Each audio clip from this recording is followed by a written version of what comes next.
आऊज़ुबिल्लाहि मिनश्शैतानिर्रजीम बिस्मिल्लाहिर्रहमानिर्रहीम। अस्सलामु अलैकुम वरहमतुल्लाहि वबरकातुहू। नाज़रीन, उम्मीद करती हूँ कि आप सब खैर वाफ़ियत के साथ होंगे। यह इस्लामिक चैनल अल-ज़िक्र आप सबको इस चैनल में खुशामदीद कहती हूँ। आज का वीडियो है जो वो वहदानियत पर मबनी है और एक क्रिश्चियन लड़की डॉक्टर ज़ाकिर नाइक से क्या क्वेश्चन करती है और उसको क्या जवाब दिया जाता है। आइए सुनते हैं ये video.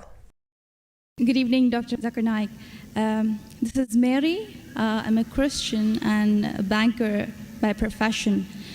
My question for you is based on your statement that nowhere in the Bible it's mentioned that Jesus Christ is the Son of God.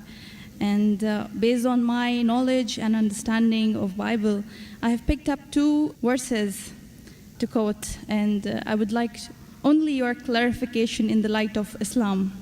The first one is Matthew chapter 3, verse number 17.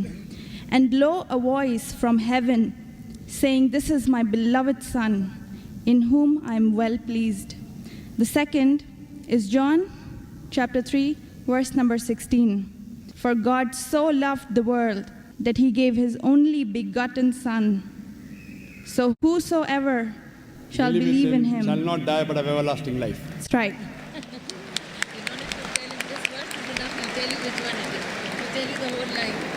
Sister, just to correct your statement, you made a question saying that I said that nowhere in the Bible it says that Jesus is Son of God. I never said that nowhere in the Bible is it mentioned that Jesus is Son of God. I said there is not a single unequivocal statement in the complete Bible.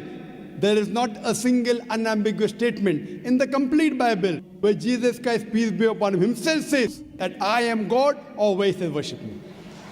I never said the Bible does not say Jesus is Son of God.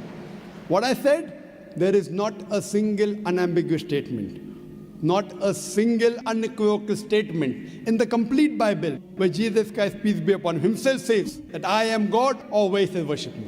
If you point out any such two statements, I am ready to accept Christianity. If your question assumes that Son of God means Jesus is God, very well I'll reply to your question.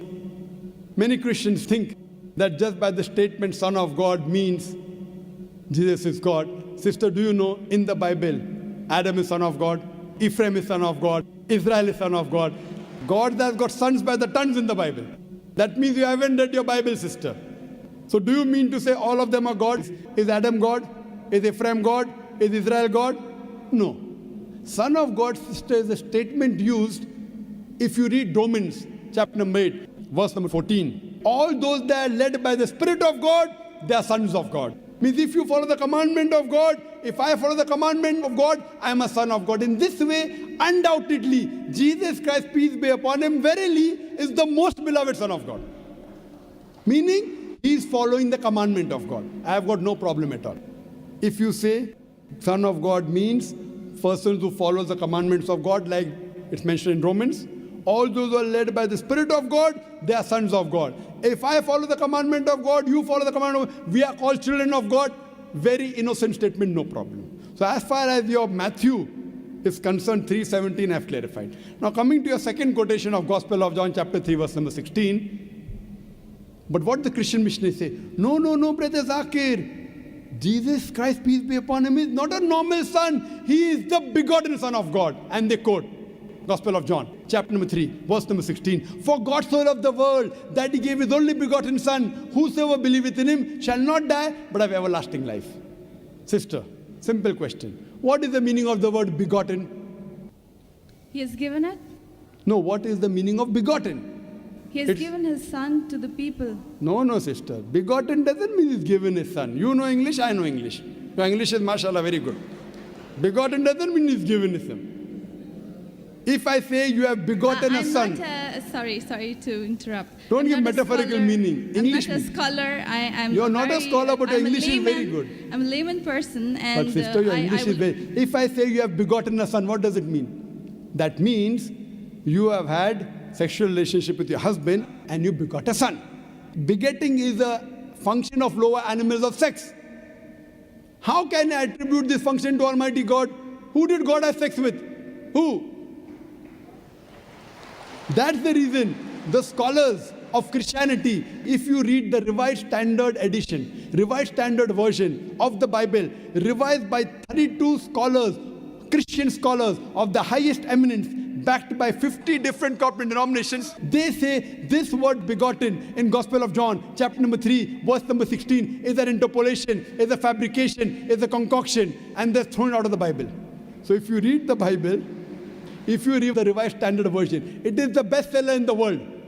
Revised Standard Version, revised by not Muslims, not Hindus, 32 Christian scholars of the highest eminence, backed by 50 different corporate denominations. They say this word begotten is not present in the original manuscript of Gospel of John chapter 3 verse 16. What they say, it's an interpolation, it's a fabrication, it's a concoction, it's an adulteration. So Jesus is just like a son.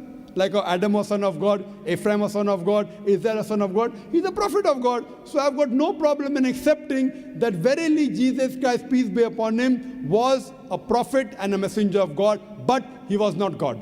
Hope that answers the question. बेशक अल्लाह सुब्हानहू तआला का कोई बेटा नहीं। अल्लाह ताला वाहिद है, अकेला है, उसका कोई शरीक नहीं। जी नाज़रीन, आपको ये वीडियो कैसा लगा? अगर आपको ये वीडियो पसंद आया हो तो इसको लाइक करें, शेयर करें और सब्सक्राइब करें चैनल को। मैं नेक्स्ट वीडियो में फिर मिलूँगी, तब तक के लिए अल्लाह हाफ़िज़।